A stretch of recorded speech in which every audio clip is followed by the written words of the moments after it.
that, who is it, Paulo Coelho said, if you follow your dream, that the universe will conspire to make it happen. And I think that the universe is helping me right now.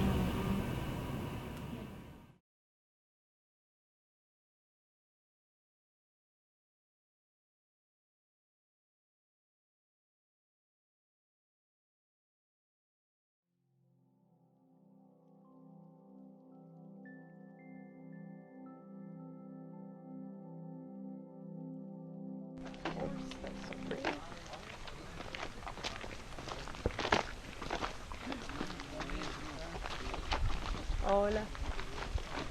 Wow. This is beautiful.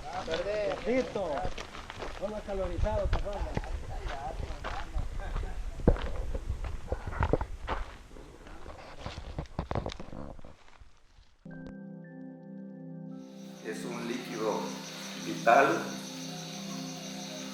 que hoy en día está haciendo falta en muchas comunidades. Que el agua ha escaseado, pero gracias a Dios nosotros tenemos un pozo que tiene la capacidad para darnos agua a toda la comunidad, y eso se lo agradecemos a Dios, a Ingenieros Sin Frontera y a todas las personas que han estado involucradas en este proyecto.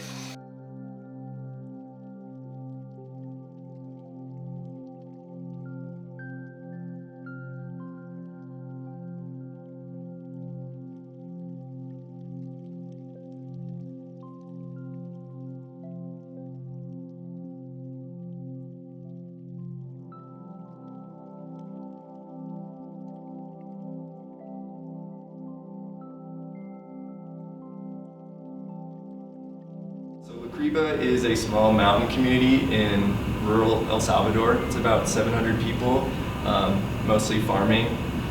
And in, I think, 2008, they were hit by an earthquake, and that shifted their water table. And so they no longer can use the distribution system that they used to be able to. Essentially, half the community is walking miles a day to get water. Yeah, that's crazy, right? So we're there to drill a new well, install a transmission line, and get them water. Yeah. How long has this project been going on? 7 years.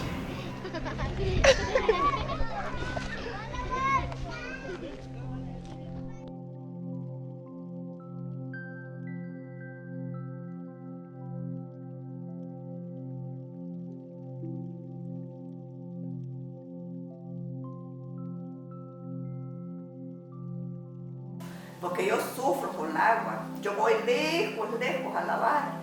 A un hoy donde fueron a bañar Pitalito, allá. Allá subo con un bocal de ropa, con el cántaro de agua. Yo vengo cansada, me canso mucho, subir a quedar cuesta para arriba en ese hoyo.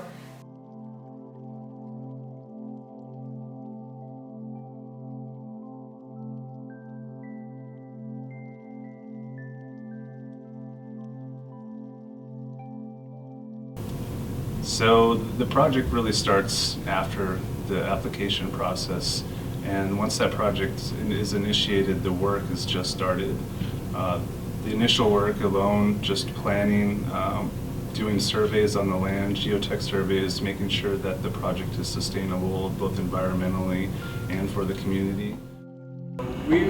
Our last trip was in January 2016, and we were there to test the pump. And we showed up with the thought that they had electricity to the pump house, to come to find out that they did not have electricity. They had wires running to the general vicinity of the pump, but not actually connected. So needless to say, we had to act on our toes a little bit. We had to, source a generator to actually do our pump tests. We had to work with the local municipality to get the ball rolling, to get them to do the final connection. It takes a lot of planning and time with the community and actually talking with them to figure out what they really want, because the ultimate mission of Engineers Without Borders is to provide a service that they want and they need. And not only on top of that, they should be able to sustain it without additional help in the future. El pozo, el día de ayer, notamos la capacidad que tiene. La bomba, vimos también la capacidad que tiene. Y la fuerza con que llega el agua al lugar donde se va a construir el tanque. Qué bendición, dice la gente, cuando ve la gran cantidad de agua que llegó a la parte más alta donde se va a construir el tanque. It was really cool when we got the whole system up and running because a ton of people showed up from the community. They were super excited to see fresh water coming out of the ground. We used a lot of our test water to fill up water jugs because a lot of these people don't have running water, and that's why we're there. So it was really cool to be able to provide them with local water that they didn't have to travel to go get. They could just get right there in their own town. It made their life so much easier, and by the time we're done, they're gonna have running water in their house. So it's really cool opportunity for us. It's really just something that we really take for granted here in the States, is that we have running water at any moment in time, where these people are having to trek to go get their water, and they're getting water straight out of the stream, and it's not purified, it's not clean. It's dirty water. Like, they use it every day. And we're lucky to have clean water.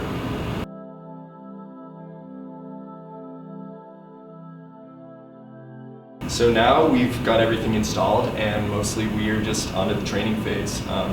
We are making sure that the community knows how to run their water utility, as well as knows how to maintain the lines when we're gone. So we're hoping to make sure that they're as self-sustaining as possible when we leave, so that the project will keep going for 30, 40 years. Me siento muy satisfecha pues, de que vienen desde muy lejos y a ver cómo nosotros tenemos este proyecto de agua aquí. Y entonces uno no tiene con qué pagarles. Por eso les digo yo en la casa, miren, hoy me voy a ir para allá arriba, les digo yo a ver qué cocinamos para ellos.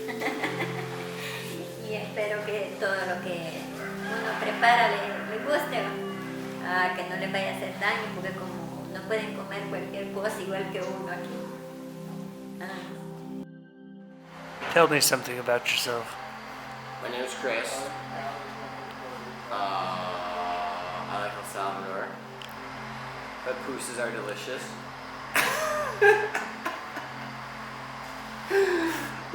Yes, they are.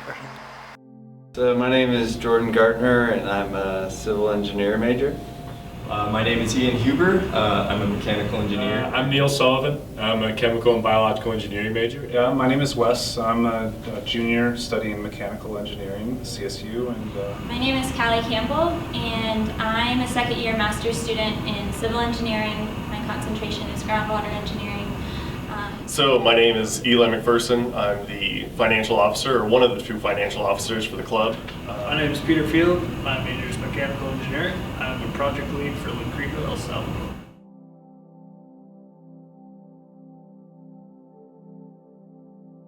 Lots of stories. All of it's been great. When we drilled the well originally in 2011, and that was my first trip down there, and it was pretty incredible because like the whole community, like all of the kids didn't go to school, and everyone just came down and saw the drilling happening. And you know, there's a lot of water during the production and the development of everything, and so there's kids playing in the water, and everyone's just really excited, and then it makes you feel like, okay, like this is like we did something, like this is very tangible, and that was pretty special. You know, it's a generic answer to say that you volunteer for it helps you more than it helps the people you're volunteering for, but that's honestly how I feel. Why do you do this work? How does it make you feel to do this work? That's a terrible question to ask me. I'm not very verbose when it comes to things like that. I just do things. It helps other people. We can grow together. It's a good answer to say that you just do things. Yeah, I mean, I'm not just doing it just because, but I feel that there's a really good sense of community that's needed. And so if I'm going to try to do something great, I can't just like rise by myself. Everybody around me has to rise up. So for me, EWB makes my education relevant. A lot of classes feel kind of abstract or not concrete, and EWB is a good way to practice the skills I'm learning in the classroom and make a positive impact. I'm just excited about like the work we're doing, and also future and upcoming projects such as our South Dakota project and potentially Mexico. So I think we have a lot of exciting things coming up. We've already built a good kind of base, and then I think now with future members, they have a lot to look forward to because of a lot of the previous hard work from previous EWB members. So. Paulo Coelho said, you know, if you follow your dream, you know that the universe will conspire to make it happen. And I think that the universe is helping me right now.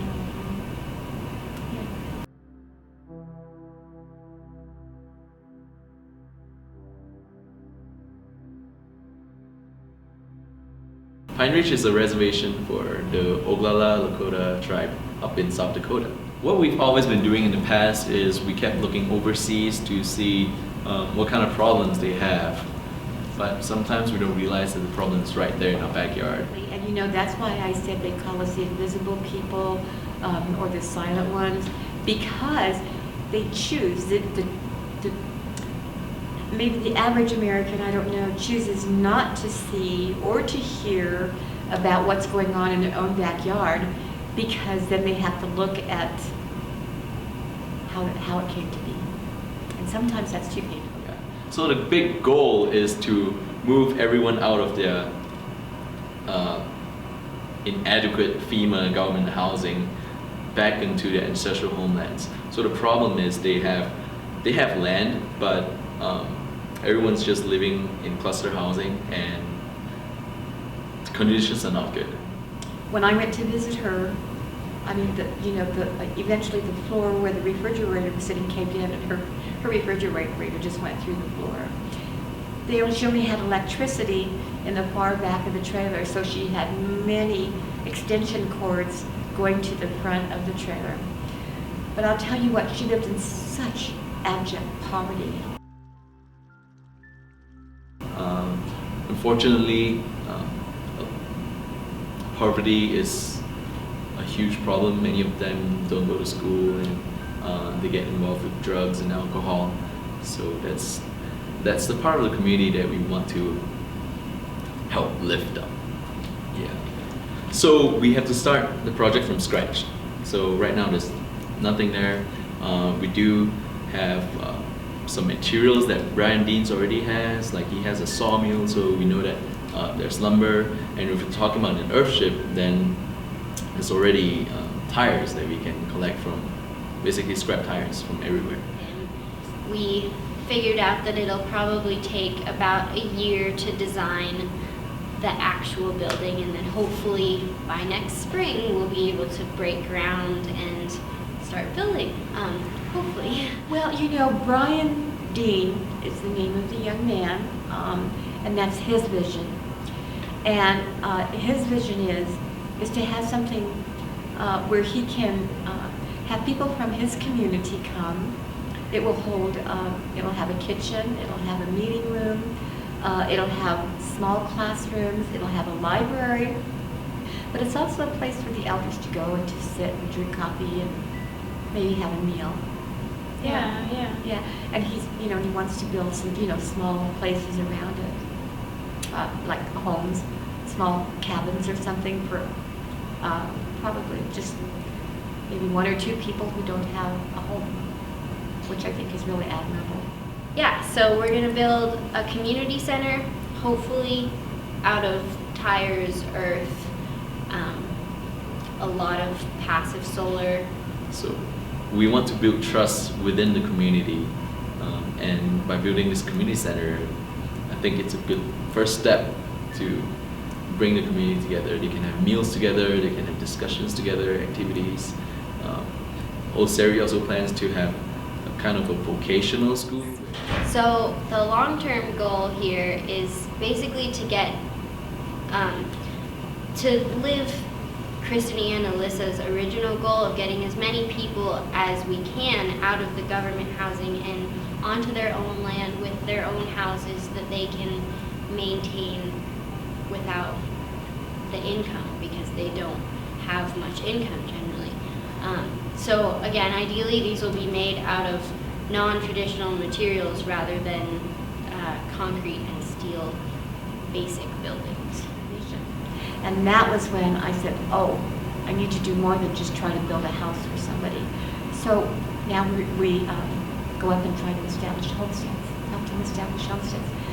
They show us where their ancestral homeland is. And then we listen to their visions, what their dreams are for themselves and for their family. And then we try to do what we can to help their dreams become reality. I just want to say thank you to everyone who has helped put this presentation together and who's ever helped EWB in general, and for coming to the gala. We're really excited about this event and hope that you enjoy yourselves. So thank you, and please talk to us if you have any questions or just want to chat, because we're all about it. EWB is awesome! Woo!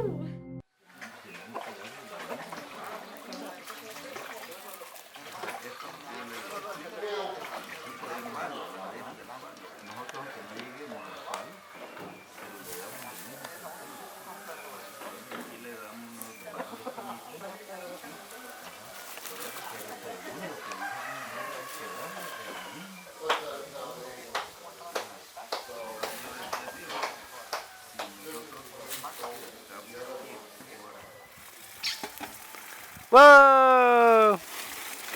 Yeah, 4 was definitely, or 5 was definitely the best. Yeah, by a lot.